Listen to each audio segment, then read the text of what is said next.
ಸೂಲಿಬೆಲೆಯಲ್ಲಿ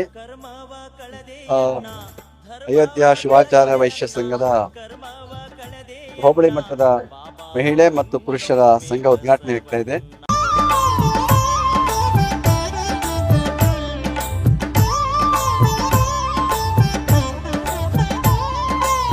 ಬಹುಶಃ ಈ ಭಾಗದಲ್ಲಿ ಎಲ್ಲರೂ ಕೂಡ ಸಮಾಜದ ಸಂಖ್ಯೆ ಜಾಸ್ತಿ ಇರೋದ್ರಿಂದ ಸಂಘ ಮಾಡಿರುವಂತಹದ್ದು ಬಹಳ ಉಪಕಾರ ಆಗಿರುವಂತಹದ್ದು. ಸಂಘಟಿತರಾಗಿ ಎಲ್ಲರೂ ಕೂಡ ಸಮಾಜ ಸೇವೆಯನ್ನು ಮಾಡೋದಕ್ಕೆ ಮತ್ತೆಲ್ಲರೂ ಸಂಸ್ಕಾರ ಬದುಕನ್ನು ಮಾಡೋದಕ್ಕೆ ಅತ್ಯಂತ ಉಪಯುಕ್ತವಾಗಿರುವಂತಹದ್ದು ಸಂಘದ ಉದ್ಘಾಟನೆಯನ್ನು ಮಾಡೋದಕ್ಕೆ ಅತ್ಯಂತ ಸಂತೋಷ.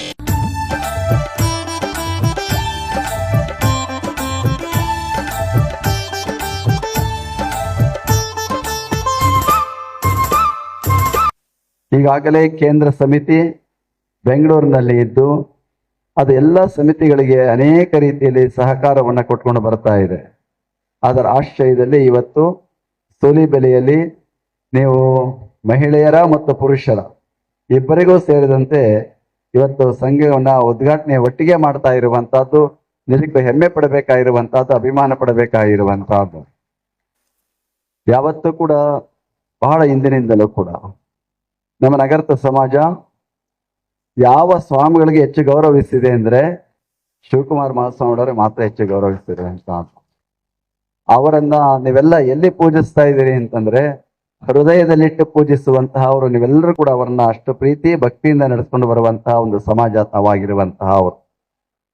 ಈ ಒಂದು ಸಮಾಜದ ಐಕ್ಯತೆ, ಈ ಒಂದು ಸಮಾಜದ ಬೆಳವಣಿಗೆ, ಈ ಸಮಾಜದ ಸಾಮರಸ್ಯ, ಈ ಸಮಾಜದ ಸಂಸ್ಕಾರ ಇವೆಲ್ಲವೂ ನಿಜವಾಗಲೂ ಬೇರೆ ಸಮಾಜಕ್ಕೆ ಅನುಕರಣೀಯವಾಗಿರುವಂತಹದ್ದು, ಆದರ್ಶವಾಗಿರುವಂತಹದ್ದು ಅಂತ ಹೇಳಿ ನಾನು ಸಂತೋಷವಾಗಿ ಹೇಳಕ್ಕೆ ಹೊರಡ್ತೇನೆ. ಯಾಕೆ ಅಂತಂದ್ರೆ ನಗರದ ಸಮಾಜದ ಬಂಧುಗಳೆಲ್ಲರೂ ಕೂಡ ಪೂಜಾ ನಿಷ್ಠರಾಗಿರುವಂತಹ ಅವರು. ಯಾವುದೇ ಮಾಡಲಿ ಏನೇ ಮಾಡಲಿ ಅಂಗದ ಮೇಲೆ ಲಿಂಗವನ್ನು ಇಟ್ಕೊಂಡು ಪೂಜೆ ಮಾಡುವಂತಹ ನಿಷ್ಠೆಯನ್ನು ಇಟ್ಕೊಂಡಿರುವಂತಹ ಅವರು, ಶ್ರದ್ಧೆಯನ್ನು ಇಟ್ಕೊಂಡಿರುವಂತಹ ಅವರು. ಜೊತೆಗೆ ಅವರ ಕಾಯಿಕ ಶ್ರದ್ಧೆ, ಕಾಯಕದಲ್ಲಿ ನಿರತನಾದರೆ ಗುರು ಆದರೂ ಮರೆಯಬೇಕು, ಲಿಂಗ ಪೂಜೆ ಆದರೂ ಮರೆಯಬೇಕು, ಜಂಗಮ ಮುಂದಿದ್ರೆ ಹಂಗು ಅರಿಯಬೇಕು ಅನ್ನುವಂತಹ ಕಾಯಕ ನಿಷ್ಠೆಯನ್ನ ಶ್ರದ್ಧೆಯಿಂದ ಪಾಲಿಸಿಕೊಂಡು ಬರುವಂತಹ ಅವರು. ಅದು ವ್ಯಾಪಾರ ಇರ್ಬೋದು, ವ್ಯವಸಾಯ ಇರ್ಬೋದು, ಯಾವುದೇ ಇರಲಿ ಆ ವೃತ್ತಿಯನ್ನು ಅತ್ಯಂತ ಶ್ರದ್ಧಾ ಭಕ್ತಿಯಿಂದ ನೆರವೇರಿಸಿಕೊಂಡು ಬರುವಂತಹ ಕೆಲಸವನ್ನು ನಿರಂತರವಾಗಿ ಮಾಡ್ಕೊಂಡು ಬರ್ತಾ ಇದೆ. ಅದರ ಜೊತೆಗೆ ದಾಸೋಹಂ ಭಾವ, ಯಾವುದೇ ಸಮಾಜಕ್ಕೆ ಎಲ್ಲರಿಗೂ ಕೂಡ ಪ್ರೀತಿಯನ್ನು ಹಂಚುವಂತಹದ್ದು, ತಮ್ಮ ದುಡಿಮೆಯ ಒಂದು ಸ್ವಲ್ಪ ಭಾಗವನ್ನ ಸಮಾಜಕ್ಕೆ ಅರ್ಪಣೆ ಮಾಡುವಂತಹ ಒಂದು ಮನೋಭಾವ ಈ ಸಮಾಜದಲ್ಲಿ ಅದು ನಿರಂತರವಾಗಿ ನಡ್ಕೊಂಡು ಬರ್ತಾ ಇದೆ. ಅದರ ಜೊತೆಗೆ ಗುರುಲಿಂಗ ಜಂಗಮ ಪ್ರೇಮ, ಯಾವ ಸ್ವಾಮಿಗಳು ಬಂದರೂ ಕೂಡ ಬಹುತೇಕ ಎಲ್ಲ ತಾಯಂದಿರು ಪುರುಷರು ಕೂಡ ಬರೀ ಕೈಯಲ್ಲಿ ನಮಸ್ಕಾರ ಮಾಡದೇ ಇರುವಂತದ್ದು ನೋಡೇ ಇಲ್ಲ ನಾನಿಲ್ಲಿ. ಅವ್ರ ಕೈಲಿ ಶಕ್ತಿಯಾನುಸಾರ ಅವರು ಏನಾದ್ರೂ ಕೊಟ್ಟೆ ಪೂಜ್ಯರಿಗೆ ನಮಸ್ಕಾರ ಮಾಡುವಂತಹ ಒಂದು ವಿಶೇಷ ಸಂಸ್ಕಾರ ನಮ್ಮ ಈ ಸಮಾಜದಲ್ಲಿದೆ ಅಂತ ಹೇಳಿ ನಾವು ಹೆಮ್ಮೆಯಿಂದ ಅಭಿಮಾನದಿಂದ ಹೇಳಬೇಕಾಗಿರುವಂತಹದ್ದು. ಇವತ್ತು ಆ ಹಿನ್ನೆಲೆಯಲ್ಲೇ ಎಲ್ಲ ಇತಿಹಾಸ ಪರಂಪರೆ ಅವೆಲ್ಲ ಇದ್ರೂ ಕೂಡ ಒಂದು ಸುಸಂಸ್ಕೃತವಾದ ಒಂದು ಸಮಾಜ ಅಂತ ಹೇಳಿ ನಾವು ಹೆಮ್ಮೆಯಿಂದ ಅಭಿಮಾನದಿಂದ ಎಳಬೇಕಾಗಿರುವಂತಹದ್ದು. ಈ ಸಮಾಜದ ಎರಡು ಕಣ್ಣುಗಳು ಯಾರಪ್ಪ ಅಂದ್ರೆ ಪುರುಷರು ಒಂದು ಕಣ್ಣು, ಮಹಿಳೆಯರು ಒಂದು ಕಣ್ಣು. ಒಂದು ಕಣ್ಣಿದ್ರೆ ಇನ್ನೊಂದು ಕಣ್ಣಿಲ್ಲ, ಇನ್ನೊಂದು ಕಣ್ಣಿದ್ರೆ ಬೇರೆ ಕಣ್ಣಿಲ್ಲ. ಎರಡು ಕಣ್ಣು ಕೂಡ ಎರಡೂ ಕೂಡ ಸಮಾನವಾಗಿ ಇರುವಂತಹದ್ದು. ಅದರಲ್ಲಿ ಹೇಳ್ತಾರೆ ಉಭಯ ದೃಷ್ಟಿಯಲ್ಲಿ ದೃಷ್ಟವ ಕಾಂಬಂತೆ ಅಂತೇಳಿ ಅಲ್ಲಮ್ಮ ಪ್ರಭುಗಳು ಹೇಳ್ತಾರೆ. ಹಾಗೆ ಸಮಾಜದಲ್ಲಿ ಮಹಿಳೆಯರು ಮತ್ತು ಪುರುಷರು ಇಬ್ಬರು ಕೂಡ ಎರಡು ಕಣ್ಣುಗಳಿದ್ದ ಹಾಗೆ ಆ ಹಿನ್ನೆಲೆಯಲ್ಲಿ ಇವತ್ತು ಎರಡು ಸಂಘವನ್ನ ಉದ್ಘಾಟನೆ ಮಾಡುವಂತ ಕೆಲಸವನ್ನ ಇವರು ಮಾಡ್ತಾ ಇದ್ರಿ. ಸಂಘ ಏಕಪ್ಪ ಅಂತಂದ್ರೆ ನಮ್ಮೆಲ್ಲರ ಯಾವುದೇ ಬಲ ಇವತ್ತು ಯಾವುದರಲ್ಲಿದೆ ಅಂತಂದ್ರೆ ಸಂಘದಲ್ಲಿದೆ ಅಂತ ಹೇಳ್ಕೊಂಡು ಬರ್ತಿದ್ದಾರೆ. ಸಂಘೇ ಶಕ್ತಿ ಕಲವು ಯುಗೆ ಅನ್ನುವಂತಹ ಒಂದು ಮಾತಿದೆ. ಸಂಘದಿಂದ ಮಾತ್ರ ಒಂದು ಬಲ ಬರೋದಕ್ಕೆ ಸಾಧ್ಯ. ಯಾವುದೇ ಕೆಲಸ ಕಾರ್ಯಗಳನ್ನ ಮಾಡೋದಕ್ಕೂ ಕೂಡ ಸಂಘಟಿತರಾಗಿ ಮಾಡಿದಾಗ ಆ ಕೆಲಸಗಳು ಸುಗಮವಾಗಿ ನಡೆಯೋದಕ್ಕೆ ಸಾಧ್ಯ ಆಗುವಂತಹದ್ದು. ಬಸವಣ್ಣವರು ಬಹಳ ಸರಳವಾಗಿ ಹೇಳಿದ್ರು, ಕಾಗಿಯೊಂದಗಳ ಕಂಡರೆ ಕೂಗಿ ಕರೆಯದೆ ತನ್ನ ಬಡಗವನು, ಕೋಳಿಯೊಂದು ಗುಡುಗು ಕಂಡರೆ ಕೂಗಿ ಕರೆಯದೆ ತನ್ನ ಕುಲವೆಲ್ಲವ, ಶಿವಭಕ್ತನಾಗಿ ಭಕ್ತಿ ಪಕ್ಷವಿಲ್ಲದಿದ್ದರೆ ಆ ಕಾಗೆ ಕೋಳಿಯಿಂದ ಕರಕಷ್ಟ ಕೂಡಲ ಸಂಗಮ ದೇವ ಅಂತ ಹೇಳಿದ್ರು. ಮನುಷ್ಯ ಪ್ರಾಣಿ ಪಕ್ಷಿಗಳಿಂದ ಕಲಿಯಬೇಕಾಗಿರುವಂತಹದ್ದು ಬಹಳಷ್ಟು ಇದೆ. ನಾವೆಲ್ಲ ಪವಿತ್ರ ಶ್ರೇಷ್ಠ ಮನುಷ್ಯ ಅಂತ ಅಂದ್ರೂ ಕೂಡ ಪ್ರಕೃತಿ ಮುಂದೆ ಬಂದಾಗ ಎಲ್ಲರೂ ಕುಬ್ಜರಾಗಿ ಹೋಗ್ತೇವೆ. ಆ ಪ್ರಕೃತಿಯ ಮಧ್ಯದಲ್ಲಿದ್ದು ಕೂಡ ನಾವು ಪ್ರಾಣಿ ಪಕ್ಷಿಗಳಿಂದಲೂ ಕೂಡ ಕಲಿಯಬೇಕಾಗಿರುವಂತಹದ್ದಿದೆ. ಹಾಗೆ ಅವರು ಉದಾಹರಣೆಯನ್ನ ಕೊಡ್ತಾರೆ. ಪ್ರಕೃತಿಗಳಿಗೆ ಕಾಗೆ ಹೇಗೆ ತನ್ನ ಕುಲವನ್ನ ಕರೆದು ಊಟ ಮಾಡ್ತದೆ, ಕೋಳಿ ಅಂತ ಗುಟಕನ್ನ ಕರೆದು ಕೂಗಿ ಊಟ ಮಾಡುತ್ತದೆ, ಹಾಗೆ ಶಿವಭಕ್ತನಾಗಿರುವಂತ ನೀನು ಕೂಡ ಅದರಂತೆ ಒಟ್ಟಾಗಿ ಎಲ್ಲರನ್ನು ಸೇರಿಸಿಕೊಂಡು ನೀನೊಬ್ಬನೇ ಅಲ್ಲ, ಎಲ್ಲರೂ ಒಟ್ಟಾಗಿ ಬದುಕುವಂತಹ ಜೀವನವನ್ನು ಸಾಗಿಸು ಅನ್ನುವಂತಹ ಮಾತನ್ನ ಬಸವಣ್ಣನವರು ಬಹಳ ಸರಳವಾಗಿ ಆ ವಚನದ ಮೂಲಕ ನಮಗೆ ತೋರಿಸಿಕೊಟ್ಟಿರುವಂತಹ ಅವರು. ಆ ಐಕ್ಯತೆ ಇದ್ದಾಗ ಮಾತ್ರ ನಾವೆಲ್ಲವನ್ನ ಬೆಳವಣಿಗೆಯನ್ನ ಒಂದು ಬದಲಾವಣೆನೂ ಆಗ್ಬೋದು, ಬೆಳವಣಿಗೆನೂ ಆಗ್ಬೋದು. ಆ ಎರಡೂ ಕೂಡ ಒಟ್ಟೊಟ್ಟಿಗೆ ನಡೆಸಿಕೊಂಡು ಹೋಗೋದಕ್ಕೆ ಸಾಧ್ಯ ಆಗುವಂತಹದ್ದು. ಇವತ್ತು ಮಹಿಳೆಯರ ಸ್ಥಾನ ಬಹಳ ದೊಡ್ಡದು. ಇವತ್ತು ಪುರುಷರಿಗಿಂತಲೂ ಕೂಡ ಮಹಿಳೆಯರ ಸ್ಥಾನ ಬಹಳ ದೊಡ್ಡದು ಅಂತ ನಾನು ಹೇಳಬೇಕಾಗಿರುವಂತಹದ್ದು. ಯಾವುದೇ ಒಂದು ಕುಟುಂಬ ಇರಲಿ, ಒಂದು ಸಮಾಜ ಇರಲಿ, ಏನೇ ಇರಲಿ, ಅದರಲ್ಲಿ ಮಹಿಳೆಯ ಪಾತ್ರ ಬಹಳ ದೊಡ್ಡದು. ನಿಮಗೆ ಒಂದು ಕುಟುಂಬವನ್ನೇ ತೆಗೆದುಕೊಂಡು ಹೋದ್ರೆ, ಒಂದು ಮನೆ ಎನಿಸ್ಕೋಬೇಕಾದ್ರೆ ಒಬ್ಬ ತಾಯಿ ಇರಬೇಕು.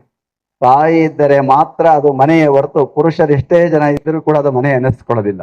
ಅದಕ್ಕೆ ಗೃಹಿಣಿ ಗೃಹ ಮುಚ್ಚತೆ ಅನ್ನುವಂತಹ ಮಾತನ್ನ ಬಹಳ ಹಿಂದಿನಿಂದಲೂ ಕೂಡ ಹೇಳ್ಕೊಂಡು ಬಂದಿದ್ದಾರೆ. ಅದು 10ನೇ ಶತಮಾನದಲ್ಲಿ ಮಹಿಳೆ ಬೇರೆ ಅಲ್ಲ, ಪುರುಷ ಬೇರೆ ಅಲ್ಲ ಅಂತೇಳಿ ಸಮಾನವಾದ ಸ್ಥಾನವನ್ನ ಕೊಟ್ಕೊಂಡು ಬಂದಂತಹ ಒಂದು ಕಾಲ ಅಂದ್ರೆ ಅದು 12ನೇ ಶತಮಾನದ ಬಸವಾದಿ ಶರಣರ ಕಾಲದಲ್ಲಿ ಹೆಣ್ಣು ಮಕ್ಕಳಿಗೂ ಪುರುಷರಿಗೂ ಸಮಾನವಾದ ಸ್ಥಾನವನ್ನ ಕೊಟ್ಕೊಂಡು ಬಂದಿದ್ದಾರೆ.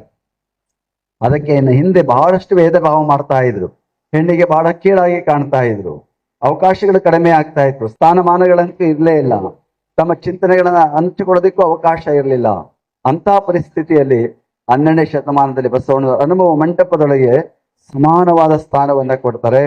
ತಾನು ಮಾತನಾಡೋದಕ್ಕೆ ಅಭಿವ್ಯಕ್ತಿ ಸ್ವಾತಂತ್ರ್ಯವನ್ನ ಕೊಡ್ತಾರೆ, ಪೂಜೆ ಮಾಡುವಂತಹ ಸ್ವಾತಂತ್ರ್ಯವನ್ನ ಕೊಡ್ತಾರೆ. ಇವೆಲ್ಲವನ್ನ ನೋಡಿದಾಗ ಮಹಿಳೆಯರ ಪಾಲಿಗಂತೂ ವಿಶೇಷವಾಗಿ 12ನೇ ಶತಮಾನದ ಬಸವಾದಿ ಶರಣರ ತತ್ವಗಳು ಅವರ ಬದುಕಿಗೆ ಅತ್ಯಂತ ಅಮೂಲ್ಯವಾಗಿರುವಂತಹ ಒಂದು ಕಾಲ ಅಂತೇಳಿ ನಾವಾದರೂ ತಿಳ್ಕೊಳ್ಬೇಕಾಗಿರುವಂತಹದ್ದು. ಇವತ್ತು 12ನೇ ಶತಮಾನದಲ್ಲಿ 36 ವಚನಕಾರ್ತಿಯರು ವಚನಗಳನ್ನು ರಚಿಸುವುದರ ಮುಖಾಂತರವಾಗಿ ಪುರುಷರಿಗಿಂತಲೂ ಕೂಡ ಹೆಚ್ಚಿನದಾಗಿ ಇವತ್ತು ಬಸವಣ್ಣವ್ರ ವಚನ ಇರ್ಬೋದು, ಅಲ್ಲಮಪ್ರಭು ವಚನ ಇರ್ಬೋದು, ಬೇರೆಯವರ ವಚನ ಇರ್ಬೋದು, ಆ ಎಲ್ಲಾ ವಚನಗಳಿಗಿಂತಲೂ ಕೂಡ ಅಕ್ಕನ ಒಂದು ವಚನ ನಿರ್ವಚನ ಕಾಣ ಅಂತ ಹೇಳ್ತಾರೆ ಚನ್ನಬಸವಣ್ಣನವರು. ಆ ರೀತಿಯಲ್ಲಿ ಅಕ್ಕನ ಒಂದು ವಚನ ಇದೆಯಲ್ಲ, ಆ ವಚನಕ್ಕೆ ಬಸವಣ್ಣನವರು 10 ವಚನ ಇರ್ಬೋದು, ಪ್ರಭುದೇವರ 20 ವಚನ ಹಾಕ್ಬೋದು, ಬೇರೆ ಬೇರೆ ವಚನ ಹಾಕ್ಬೋದು. ಅಷ್ಟು ತೂಕ ಬರುವಂತಹ ವ್ಯವಸ್ಥೆ ಇದೆ ಅಂತೇಳಿ ಅದಕ್ಕೆ ಸ್ಥಾನಮಾನವನ್ನು ಕೊಟ್ಕೊಂಡು ಬಂದಿರುವಂತಹ ಅವರು. ಆ ಹಿನ್ನೆಲೆಯಲ್ಲಿ ಇವತ್ತು ನೋಡಿದಾಗ ಮಹಿಳೆಯರು ಸಮಾಜದ ಅವಿಭಾಜ್ಯ ಅಂಗ ಆಗಿರುವಂತಹ ಅವರು. ಮಹಿಳೆಯರು ಬಿಟ್ಟು ಸಮಾಜ ಇಲ್ಲ, ಪುರುಷರು ಬಿಟ್ಟು ಸಮಾಜ ಇಲ್ಲ. ಎಲ್ಲರೂ ಇದ್ರೆ ಮಾತ್ರ ಈ ಸಮಾಜ ಅಂತೇಳಿ ಕರೆಸ್ಕೊಳ್ಳೋದಕ್ಕೆ ಸಾಧ್ಯ ಆಗುವಂತಹದ್ದು. ಹಾಗೆ ಇವತ್ತು ಮಹಿಳೆ ಅಂತಂದ್ರೆ ಏನಪ್ಪಾ ಅಂದ್ರೆ, ಮಹಿ ಮತ್ತು ಇಳೆ ಎರಡು ಏನ್ ತೇರಿಸ್ತಪ್ಪ? ಭೂಮಿ. ಮಹಿ ಅಂದ್ರೆ ಭೂಮಿ, ಇಳೆ ಅಂದ್ರೆ ಭೂಮಿ. ಆ ಎರಡು ತೂಕದ ಶಕ್ತಿ ಇರುವಂತಹವಳೆ ತಾಯಿ ಅಂತೇಳಿ ಭಾವಿಸ್ಕೊಂಡು ಬಂದಿರುವಂತಹ ಅವರು. ಅದ್ರ ಜೊತೆಗೆ ಅಪ್ಪ ತಾಯಿ ಅಂತಂದ್ರೆ ತ್ಯಾಗ, ಸೇವೆ, ಇವೆಲ್ಲದರ ಸಂಕೇತವಾಗಿರುವಂತಹವಳೆ ತಾಯಿ ಅಂತೇಳಿ ಭಾವಿಸ್ಕೊಂಡು ಬಂದಿರುವಂತಹ ಅವರು. ಹಾಗೆ ನಮ್ಮ ಈ ನಗರದ ಸಮಾಜದಲ್ಲಿ ಮಹಿಳೆಯರ ಸಂಘಟನೆ ಬಹಳ ಚುರುಕಾಗಿರುವಂತಹದ್ದು. ಇವತ್ತು ಕೇಂದ್ರ ಸಂಘಟನೆ ಇರಬಹುದು, ಬೇರೆ ಬೇರೆ ಕಡೆ ಇರಬಹುದು, ಬಹಳ ಮುಂಚೂಣಿಯಲ್ಲಿ ನಿಂತು ಎಲ್ಲ ಸಮಾಜದ ಕಾರ್ಯಕ್ರಮಗಳಲ್ಲಿ ತಮ್ಮನ್ನು ತಾವು ಈ ಒಂದು ಸಂಘದೊಂದಿಗೆ ತಮ್ಮನ್ನು ತಾವು ಸೇರಿಸಿಕೊಂಡು ಕೆಲಸವನ್ನು ಮಾಡ್ಕೊಂಡು ಬರ್ತಾ ಇರುವಂತಹ ಅವರು. ಈ ಸಂಘ ಉದ್ಘಾಟನೆ ಆಗ್ತಾ ಇರುವಂತಹದ್ದು ಅತ್ಯಂತ ಸಂತಸ ಪಡುವಂತಹ ಸಂಗತಿ. ಎಲ್ಲ ಕಡೆ ಇತ್ತು, ಸೂಲಿ ಬೇರ್ಲೆಯಲ್ಲಿ ಇರಲಿಲ್ಲ, ಆ ಕೊರತೆ ಇತ್ತು. ಆ ಕೊರತೆಯನ್ನ ನೀಗಿಸಿಕೊಳ್ಳುವಂತ ಕೆಲಸವನ್ನ ಇವೆಲ್ಲ ಇವತ್ತು ಒಟ್ಟಾಗಿ ಮಾಡಿ ಇವತ್ತು ಪುರುಷರ ಮತ್ತು ಮಹಿಳೆಯರ ಸಂಘವನ್ನ ಇಲ್ಲಿ ಉದ್ಘಾಟನೆ ಮಾಡ್ತಾ ಇರುವಂತಹದ್ದು. ಮುಂದಿನ ದಿನಗಳಲ್ಲಿ ಹೆಚ್ಚು ಚಟುವಟಿಕೆಗಳನ್ನ ಮಾಡೋದಕ್ಕೆ ಈ ಸಂಘದ ಆ ಒಂದು ಚಟುವಟಿಕೆಗಳು ಅತ್ಯಂತ ಅಗತ್ಯವಾಗಿ ಬೇಕಾಗಿರುವಂತಹದ್ದು ಅನ್ನುವ ಮಾತನ್ನ ಈ ಸಂದರ್ಭದಲ್ಲಿ ಹೇಳ್ತಾ